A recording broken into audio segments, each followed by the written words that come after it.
오늘 6월 셋째 주 그룹 큐티 나눔인데요. 다니엘의 꿈과 환상에 대한 해석입니다. 지난주 말씀 인도 받으신 것 서로 나누시는 그런 시간들 꼭 가지시고요.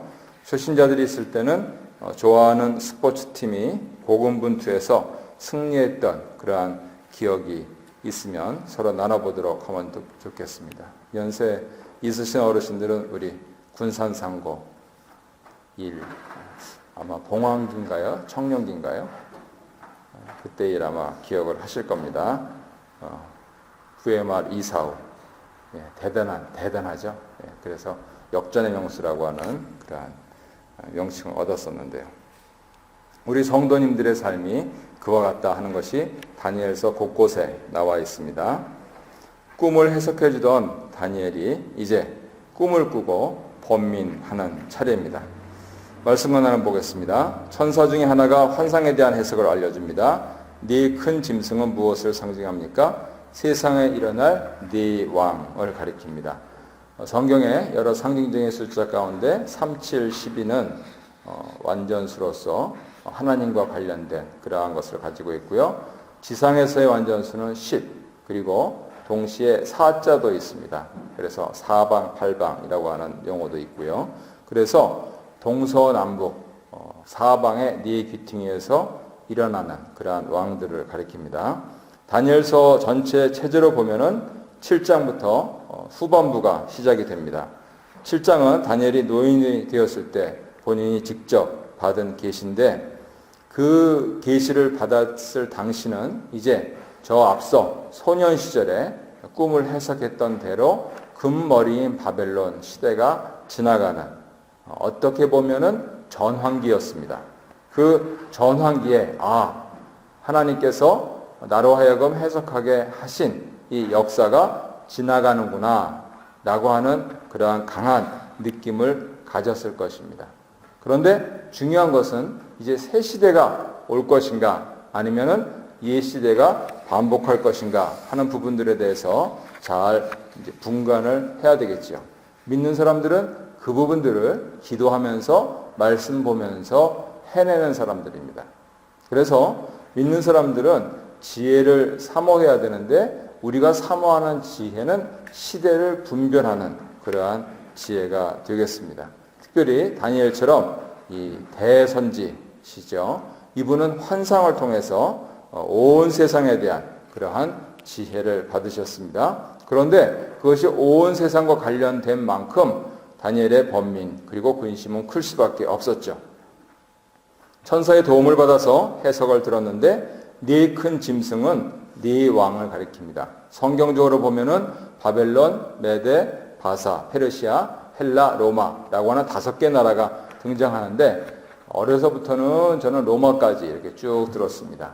특히 이 다니엘서와 관련해서는 우리 조영기 목사님 다니엘 해석이 한국을 풍미했지요. 그런데 오늘날로 이제 신학을 공부하고 보니까 세대주의 해석이다라고 하는 걸 이제 알게 됐습니다. 굉장히 보수적이고 경건한 해석인데 그것이 정답이다 이렇게 말할 수는 없고요. 그랬을 때는 로마까지 칠 때는 메데와 바사를 하나로 묶어가지고 바벨론, 메데, 바사, 헬라, 로마 이렇게 얘기합니다. 학자들에 따라서는 로마를 빼고 로마까지는 너무 멀리 간 거고 너무 뒤에 시각에서 본 거고 바벨론, 메데, 바사, 헬라 이렇게 봅니다. 저도 공부하면 공부할수록 지금 알렉산더 그리고 주전 200년을 넘어가면서 이렇게 이제 예수님 오실 때까지 왔을 때의 헬라 제국 그리고 알렉산더 사후에 4분된 다시 니스로 나눠지죠. 그렇게 시작된 왕조까지 이렇게 이어나신 게 아니냐라고 하는 것이 조금 더 확실해 보입니다. 그런데 어쨌든 전통적으로 교회에서는 5개 나라를 가지고 이 네 제국을 설명을 해왔습니다. 딱 이거다라고 아주 정해서 말씀드릴 수는 없습니다. 이렇게 해서 정리하겠습니다. 보이는 세상, 이 보이는 세상을 4개의 제국이 계속해서 다스려 나가는 것처럼 보이지만 그 제국들 위에 하나님께서만 참된 왕이시다라고 하는 것이죠. 주일날도 말씀드렸다시피 100년간 제국이 없습니다. 로마도 제정 로마는 100년을 못 갑니다. 여러 왕정, 공화정 이렇게 하면서 1000년 왕국을 지탱해 왔다라고 하는데 실제적으로는 말기에 보면은 우리가 세계사 시간에 고등학교 때 배우셨겠지만은 아주 처참했거든요. 동로마 자체는 상당히 좀 어떻게 보면 다른 나라에 속하고요. 그리고 또 오늘날로 얘기하면 이제 오스만 터키에 그렇게 멸망당해서 완전히 변해버린 그러한 종류가 되어버렸기 때문에 어쨌든 하나님의 나라만이 그리스도인들이 박해를 당하고 그리스도인들이 죽임을 당하는 것 같은데 그리스도의 교회가 이 세상에서 끊어지지 않을 뿐더러 각 열방으로 흩어지면서 전 세계 모든 민족이 믿는 나라. 바벨론과 메데, 바사, 헬라 그리고 로마를 넣는다면 로마까지 자기의 민족을 바탕으로 해서 다른 민족을 강압적으로 정복해서 부려먹으면서 했는데 하나님의 나라는 다른 모든 열방을 섬기면서 그렇게 전 세계로 번져가는 마치 예수님 비유를 들자면 누룩처럼 번져가는 그러한 부분들에 대해서 우리가 깊이 생각을 해야 될 것 같습니다. 성도들은 누구를 통해서 무엇을 얻게 됩니까? 지극히 높으시니 하나님이시죠. 하나님을 통해서 나라를 얻게 됩니다. 세상을 지배하는 듯이 보이는 네 제국이 궁극적으로는 예수 그리스도의 성육신, 초림과 재림을 통해서 성취되는 하나님 나라의 구속함을 받은 성도들에게 귀속된다는 것입니다. 성도들은 하나님께 영광 돌리고 아무것도 차지하지 못하느냐? 왕노릇하리라 이렇게 말씀을 하십니다. 네 제국의 권력과 힘 앞에서 고통과 고난을 당하고 심지어는 죽임까지도 당하겠지만 궁극적으로 예수님을 통해서 하나님 나라의 승리 가운데 살 것이다 라고 하는 것이 복음 메시지입니다. 그래서 저는 이러한 역사관을 신학적으로는 이게 맞다라고 정당할 수는 없지만 모세의 기도, 시편 기도를 원용을 해서 하나님의 궁정에서는 하루가 몇 년 같고요? 1000년. 1000년이 하루 같다. 2014년이니까 며칠 지났습니까? 이틀 지난 거예요. 이틀. 유대인들 지금 민족 보존이 4300년이라고 나흘 전에 나흘. 하나님 며칠 동안 천지를 창조했어요? 까마득합니다. 그러니까 그러한 저는 그냥 그렇게 생각합니다. 어제도 어떤 분하고 이렇게 대화를 하는데 그런 식으로 하면 목사님 때 안 이루어집니다. 그러더라고요. 당연하죠. 제 때에 다 이루려고 합니까? 네, 정선주까지는 생각을 해야지 역사의식을 가진 사람이지. 내 때 모든 걸 어떻게 다 이룹니까? 그럴 능력도 없고 위인도 못 되고 내 손주 넘어서 내 증손주까지는 바라봐야지 그래도 100년을 본 조상이다 이렇게 생각을 하는 거지. 아무 말씀도 안 하시더라고요. 1000년 하루에 불과합니다. 그래서 노장 사상에서는 이걸 한마디로 줄여서 일장춘몽이다 라고 허무적으로 얘기하는데 우리 기독교 사상에서는 하나님 궁정에서는 1000년이 하루 같다 그러면서 매우 적극적이고 긍정적으로 생각합니다. 지금 아프고 그냥 뜻대로 안 되고 이거는 글자대로 점에 불과해요. 점에. 역사의 주관자이신 하나님 앞에서 봤을 때는 한갖 미물들이 지난한 몸짓으로 살아가는데 그것까지도 의미를 두시면서 그러나 내가 나 중심으로 바라보면 그거는 글자가 점에 불과한 것이다. 적어도 인간 역사가 증명하는 것은 세상을 통치하는 듯한 이 제국 앞에서 이스라엘의 남은 자들, 렘넌트들은 결코 역사 속으로 사라지지 않았다는 사실입니다. 바로 이겁니다. 이 남은 자 사상. 이세의 뿌리에서 연한 순이 나오는 것 같은. 모르겠습니다. 제 증손주는 이 캐네디언들하고 결혼해서 백인처럼 생겼을지 흑인처럼 생겼을지 또 어느 민족하고 결혼해서 어떤 모양으로 될지 모르겠습니다만 그러나 그 사상 속에는 복음 사상이 들어있습니다. 예수 그리스도를 분명히 인정하고 구원에 대한 그 소망을 갖고 있는 그것. 조상으로서 내가 기대하는 것은 그것밖에 없다는 것이죠. 그런데 바로 그 속에서 하나님의 역사가 꿈틀꿈틀하면서 끊이지 않고 지속돼서 오늘날 우리에게까지 이어져 내려오고 있는 것입니다. 하나님의 남은 자들은 거대 제국의 자본과 권력과 폭력 앞에서 모든 것을 잃어버린 듯이 보입니다. 하지만 하나님은 결코 자신의 구원 백성을 포기하지 않으시죠. 제국은 심지어는 가장 최근에 나치, 독일 같은 경우는 유대인들, 사람 생리를 뽑았습니다. 금리라고. 먹이지도 않았어요. 그리고 나서는 가스실로 해가지고 다 복사라고는 그걸로 비누를 만들었습니다. 사람으로 비누를 만들었습니다.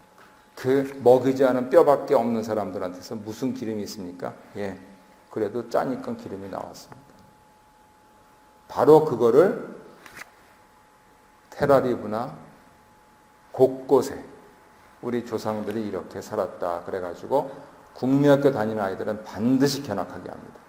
그 실패하고 네 할아버지가 이렇게 비누가 돼서 나왔다 하는 그거를 직접 보게 합니다.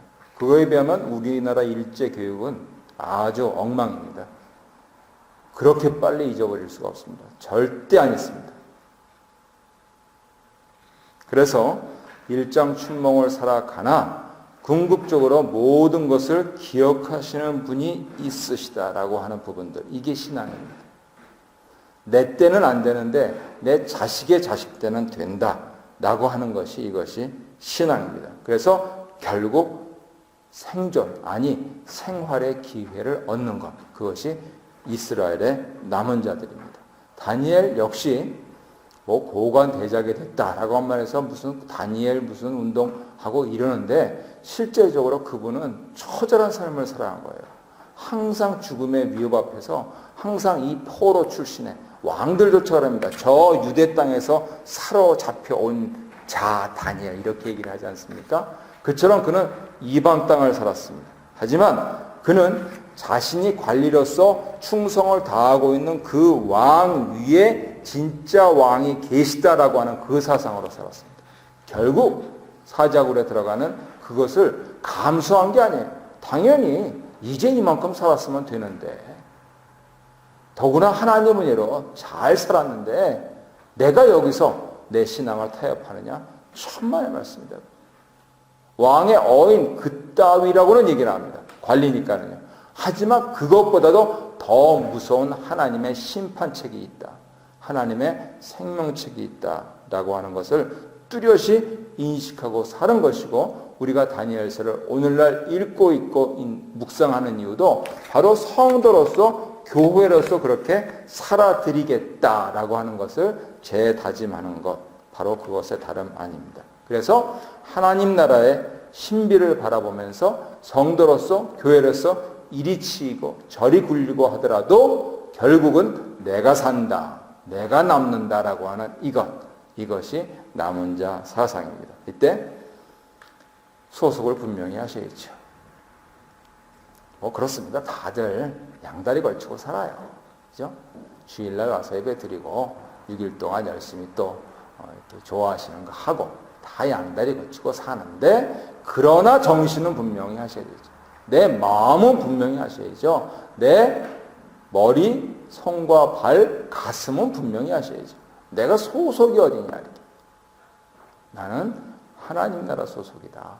그거를 분명히 하고 있는 것이 다니엘서입니다. 그래서 내 소속, 나의 정체성 이런 부분들에 대해서 잘 정리하시면 다니엘서 아주 훌륭하게 묵상하신 겁니다. 타협하지 말고 굴하지 말고 내가 조금 손해보더라도 핍박받는 거 조금 뒤에 나오겠지만은 지나간다. 그렇더라도 너는 죽고 난 산답니다. 그게 남은 자 사상입니다. 이번 보겠습니다. 이어서 천사는 좀 더 상세하게 넷째 나라에 대해서 얘기하는데요. 넷째 짐승은 무엇을 상징하며 어떤 특징이 있습니까? 땅의 넷째 나라, 네 번째 제국인데 다른 나라들과는 달라서 온 천하를 삼키며 밟아서 부서뜨린다 그럽니다. 네 번째 제국은 앞에 것보다 훨씬 힘이 세서 그만큼 미래의 교회와 성도님들은 더 괴롭힘과 고난과 죽임을 당할 것입니다. 하지만 하나님께서 반드시 승리하신다라고 하는 그러한 믿음 가운데서 살아가는 사람들은 일이 어떻게 결론 지어지는가 하는 것을 아는 사람들입니다. 그래서 다니엘은 젊었을 때 이 부분들을 느부갓네살의 꿈을 해석하면서 깨달았지요. 다니엘 2장 44절에 이렇게 해석됩니다. 이 열왕의 때에 하늘의 하나님이 한 나라를 세우시리니 이것은 영원히 망하지도 아니할 것이요 그 국권이 다른 백성에게로 돌아가지도 아니할 것이요 도리어 모든 나라를 쳐서 멸하고 영원히 설 것이라. 바로 그리스도의 나라입니다. 다른 나라들은 전쟁과 무기를 통해서 치나 이 그리스도의 나라는 복음으로 다른 나라를 칩니다. 많은 선교사님들이 가서 심지어는 고난과 핍박과 죽임을 당하면서 그들의 피로 다른 나라를 쳐서 승리를 하는 것입니다. 그래서 세상의 어떤 제국도 하나님의 능력을 넘어설 수 없다라고 하는 것이 이 종말의 사상인 것이죠. 그리고 바로 그러한 앞선 순교자들의 피를 이어받아서 뒤에 있는 후손들이 하나님은 그 가운데 능력으로 성도들을 반드시 보호하시는구나 라고 하는 믿음으로 계속해서 피부색도 다르고 언어도 다르고 민족도 다른데 오직 예수 깃발 하나로 나아가고 있는 것입니다. 7월 첫째 주에 오는 우리 봉 목사님은 그 나이가 돼가지고 다른 사람들은 이제 리트리트 해야 될 준비를 해야 될 때인데 이제 가서 뼈를 묻겠다라고 하는.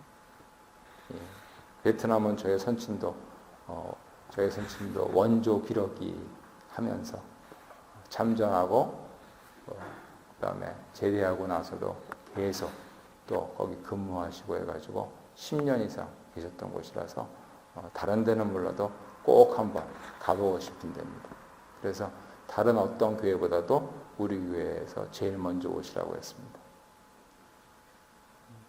휴가도 가시고 해서 자리가 많이 비겠지만은 계신 분들이 충분히 말씀을 받으시고 더구나 하나님께서 과연 우리 교회를 통해서 해외 선교에 어떠한 방향을 트실 것인가 하는 부분들을 궁금해하면서 그렇게 예배를 드려주시기를 바랍니다. 마지막 문제 보겠습니다. 지극히 높으신 이는 어떤 분이십니까? 사단과 적그리스도의 권세를 멸망시키실 분, 모든 권세 있는 자들이 다 그를 섬기며 복종할 분.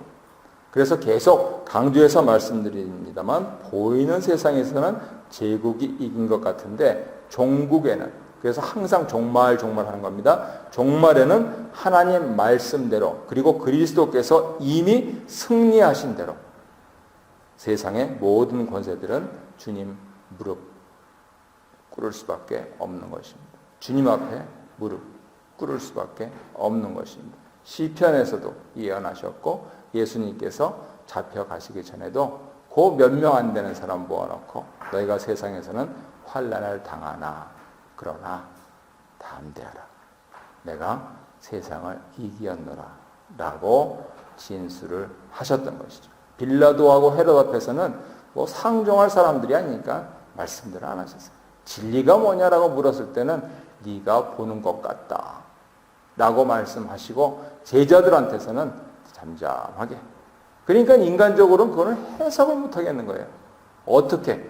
용기 때문에 그렇습니까? 아니요. 하나님을 믿기 때문에 그렇습니다. 그리고 결국 그렇게 우리 주님께서 솔선수범하셔서 실천하셨기 때문에 무슨 결과가 그 이후에 주님의 제자들, 주님의 동생들, 주님의 백성들에게는 생겼느냐 하면은 바로 세상의 모든 제국이 자기네들의 무기로 삼으면서 동시에 자기네들 스스로 가장 두려워하는 가장 큰 약점인 이 죽음, 사망 권세를 이기셨다는 것이죠.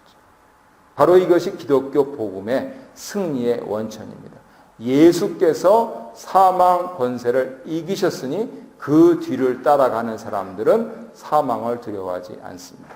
그래서 예수님을 잘 믿은 분들은요, 끝이 좋습니다. 경험적으로 좋습니다.